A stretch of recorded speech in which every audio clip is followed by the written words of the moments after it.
আজকে আমি ঘুগনি রান্না করছি। প্রথমে রসুন সম্বার দিলাম, তারপর রসুনটা একটু লাল লাল হয়ে লাল হয়ে আসার পরে একটু পেঁয়াজ দেব, একটু লাল হোক, পেঁয়াজটা দিলাম। তারপরে পেঁয়াজটা একটু নাড়াচাড়া করলাম। পেঁয়াজটা হতে হতে আমি একটু রুটিটা ওই পাশে করলাম। তারপরে একটু গাজর দিলাম, টমেটো দিলাম,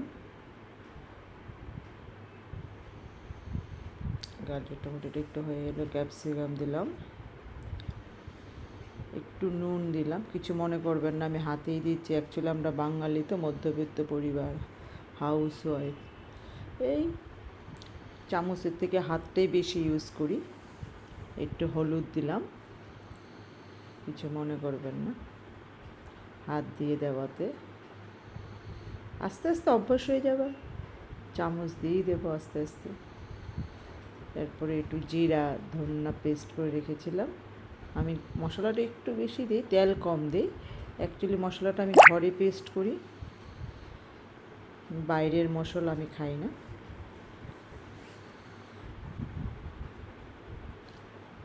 তারপরে একটু ভাজা ভাজা হলে একটু জল দিয়ে এটা ঢেকে রেখে দেবো। ভালো করে একটু বয়েল হবে সবজিগুলি, একটু জল দিলাম। এরপরে একটু নাড়াচাড়া করে ঢেকে রাখবো। যদি আমার কোনো ভুল হয়, অবশ্যই আপনারা আমার ভুলটাকে সংশোধন করে দেবেন, যাতে আমি সামনের দিকে আরও ভালোভাবে এগোতে পারি। এখন একটু ঢেকে দিয়েছি, কিছুক্ষণ সময় ঢাকনা থাকলে তরকারিটা, সবজিগুলি একটু মজবে। এখন আমি ঢাকনা তুললাম, তুলে মটরগুলি দিচ্ছি। আমি এখানে 2 রকমের মটর দিচ্ছি, একটা হলুদ মটর, একটা সবুজ মটর। 2 রকমের মটর দিয়ে রান্না করছি। আর আমরা একটু নুনটাও কম খাই, কারণ আমার তো অ্যাকচুয়ালি হাই প্রেশার, তার জন্য একটু নুনটা কম খাই। খাওয়াতে কোনো বাদ নেই, সব কিছুই খাই। এখন এটা একটু হচ্ছে, তারপরে একটু ভাজা ভাজা জল দিলাম। এখন জল দিয়ে তারপর এটা ঢেকে রাখবো। আপনারা খেয়ে দেখবেন, কম তেলে খুব ভালো হয় সব কিছু। কম তেল খেলে শরীরও ভালো থাকে। ডাক্তার যখন দেখায়, ডাক্তার বলে সবসময় একটু কম তেল খাবেন। এখন ঢেকে দিলাম। অ্যাকচুয়ালি মেশিনটা চলছিল, মেশিনটা অফ করেছি।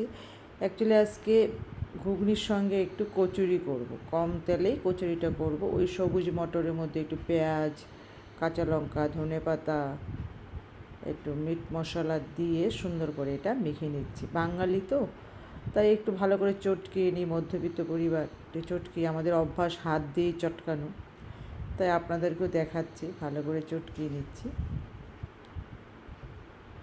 ভালো করে চটকালে জিনিসটা ভালো হয়, যাতে একটু দানা দানা ভাব থাকলে জিনিসটা ভালো লাগবে না। এখন এদিকে আমার রান্নাটা হয়ে গেল। নামানোর আগে একটু ধনেপাতা দিলাম। আমার গাছেরই ধনেপাতা, বাড়িতে করি। সবই তো গাছের হয়, মানে এটা বাড়িতে করা আর কি। আমার ছাদের মধ্যে ধনেপাতা লাগানো আছে, ওখানে খেয়ে দিচ্ছি। আমার সবজিটা হয়ে গেছে। নামানোর আগে একটু চালের গুঁড়া দিয়েছি, যাতে তরকারিটা একটু ঘন ঘন হয়। তরকারি কালারটা দেখুন কি সুন্দর হয়েছে।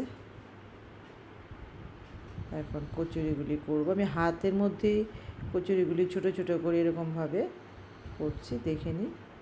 তেলটা দেখুন আপনারা, ওটার মধ্যে আমি 4-5টা করে নেব। অ্যাকচুয়ালি তেলটা গরম হচ্ছে কি না তার জন্য একবার দিচ্ছি, আবার উঠাচ্ছি, তাহলে একটু গন্ধ করবে।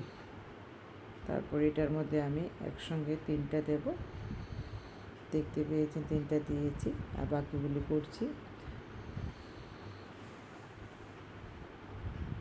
এরকমভাবে সবগুলি করে নিচ্ছি, বেলনি পিঁড়ি লাগেনি, আমি হাতেই করে নিয়েছি। হাতে করতে সুবিধা। আপনারা এইভাবে ঘরে করে দেখবেন, খুব ভালো লাগবে খেতে।